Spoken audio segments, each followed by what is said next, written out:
subscriber Biduri Family, terima kasih. Kalian adalah mitra kami yang terbes.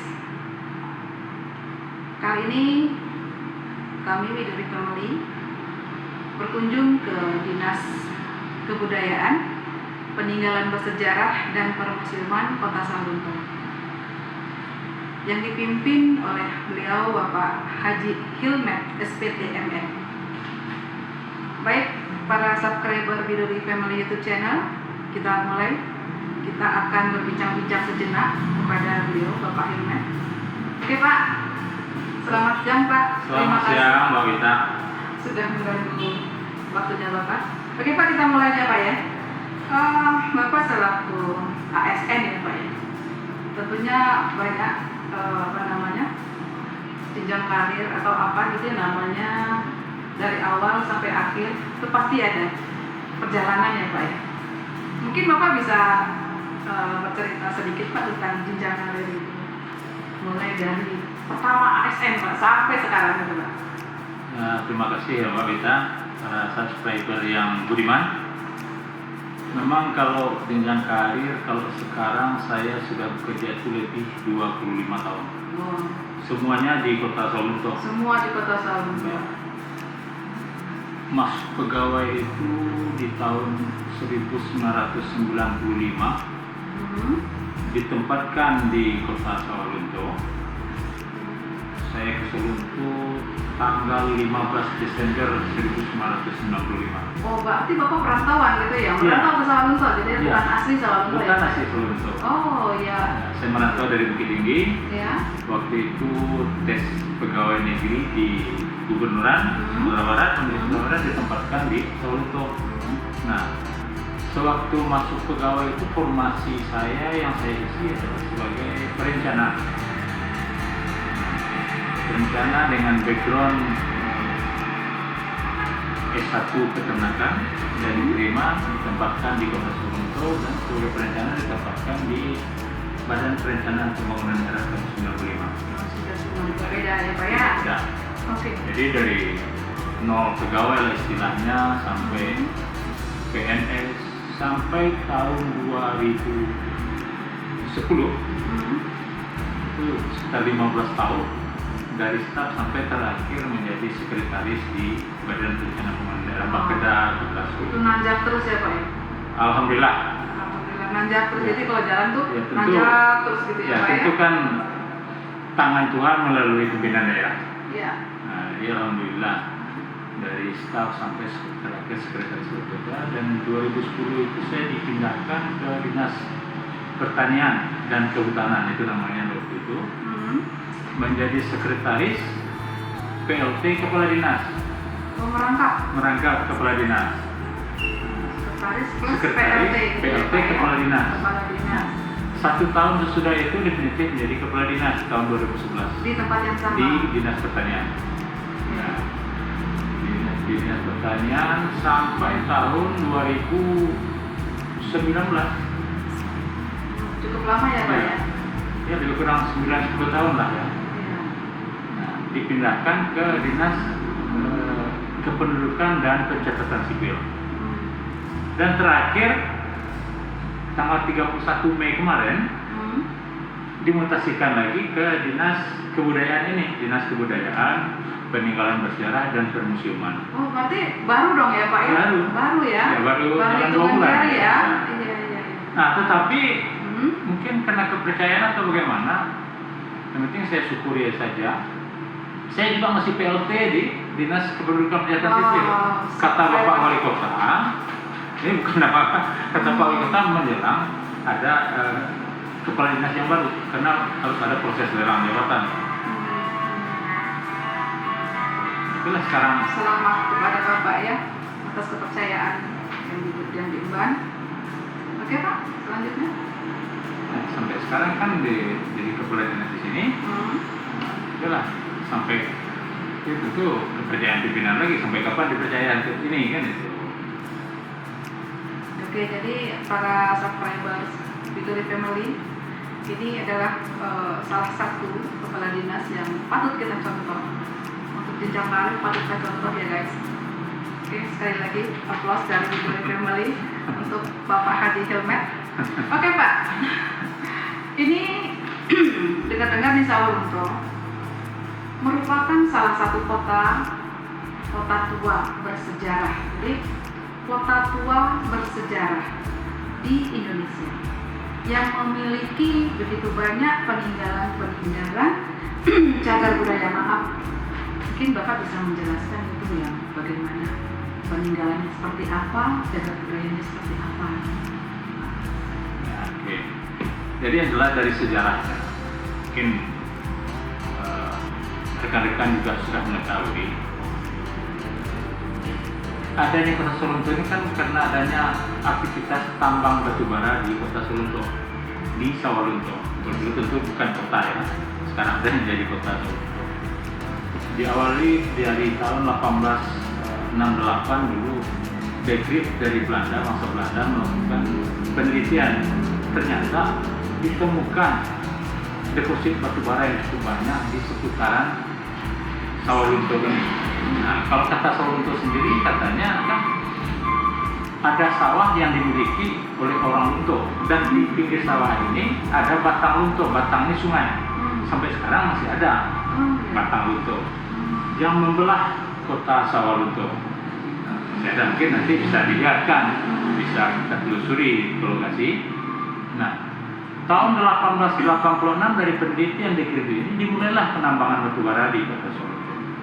Nah, penambangan batubara di Sawalunto itu dimulai tahun 1886. Setelah ditambang dibawa kemana batubara ini? Tentu harus dimanfaatkan atau dijual oleh bangsa Belanda atau pemerintahan di waktu itu. Sehingga terpikirlah untuk membuat jalur kereta api dari Sawalunto ke Padang, karena di Padang dibikin pula pelabuhan, kalau sekarang Teluk Bayur, kalau dulu namanya Emma Heaven.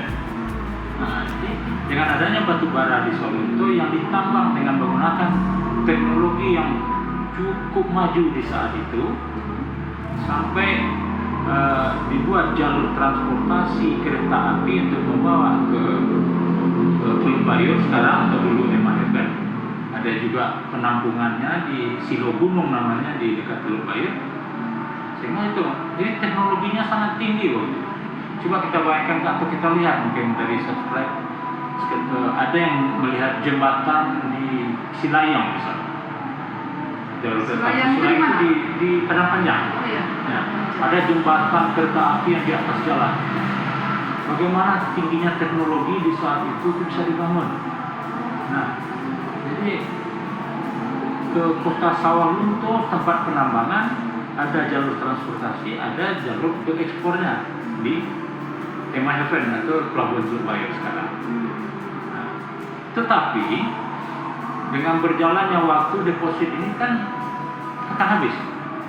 Nah, ternyata itu di mulai abad ke-20 ini tahun 1999, tahun 2000 sudah mulai habis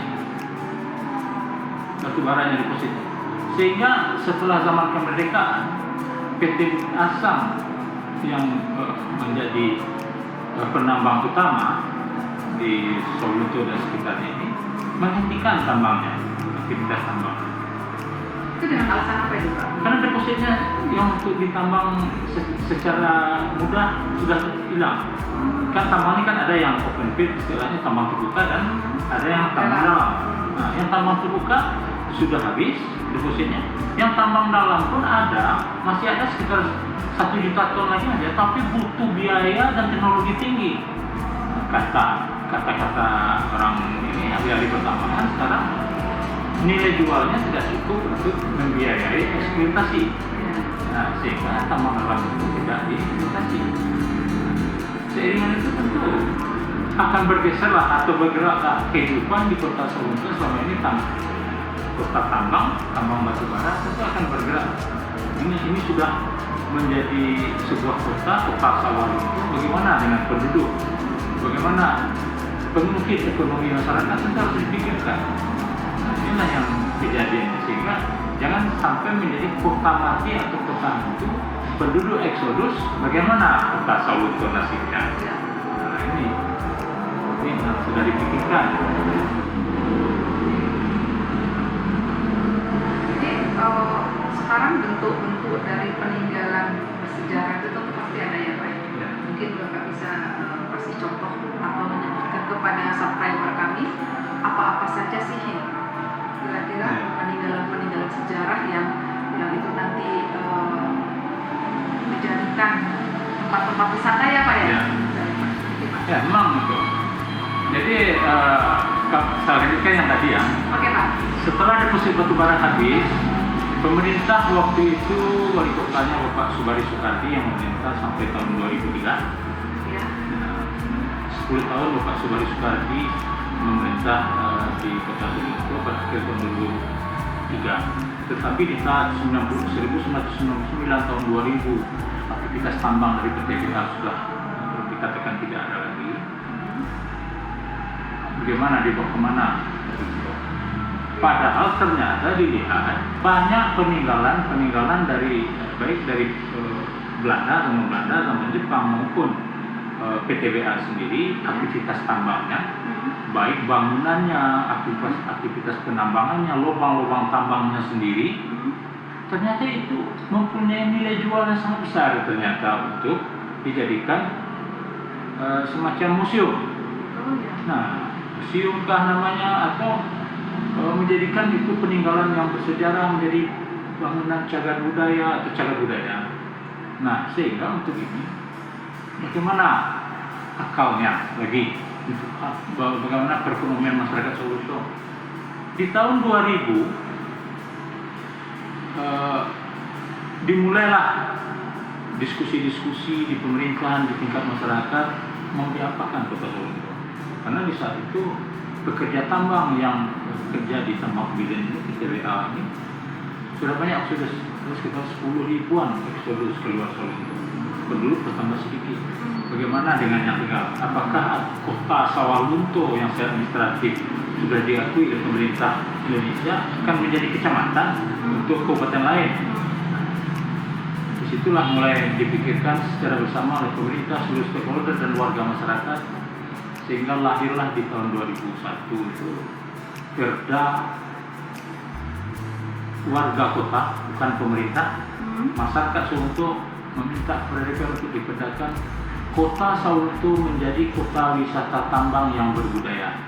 Jadi Sawalunto tahun 2020 menjadi kota wisata tambang yang berbudaya. Jadi peninggalan-peninggalan pertambangan itulah yang akan dijadikan objek wisata. Jadi wisatanya wisata minat khusus objek-objek bekas peninggalan penambang batubara. Seperti sekarang di tengah kota ada silo, 3 buah bangunan tinggi menjulang.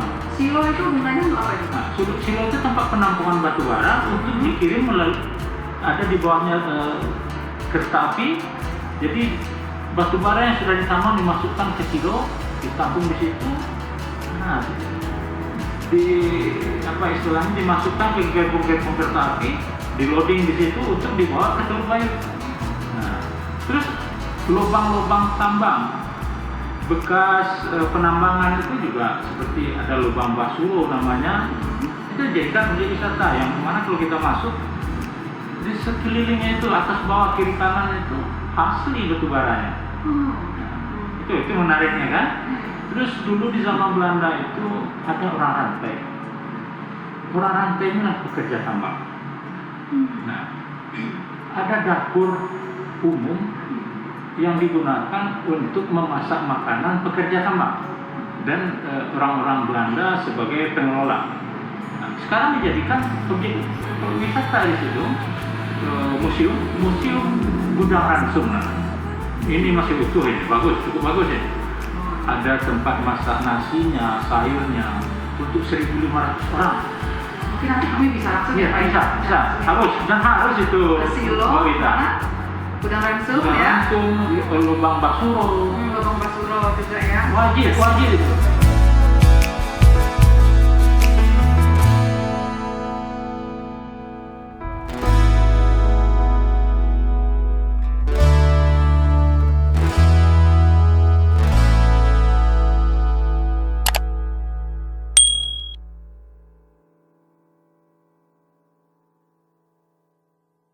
karena indahnya kota Solo itu dengan begitu banyaknya peninggalan bersejarah. Kalau apalagi sekarang, ini UNESCO saja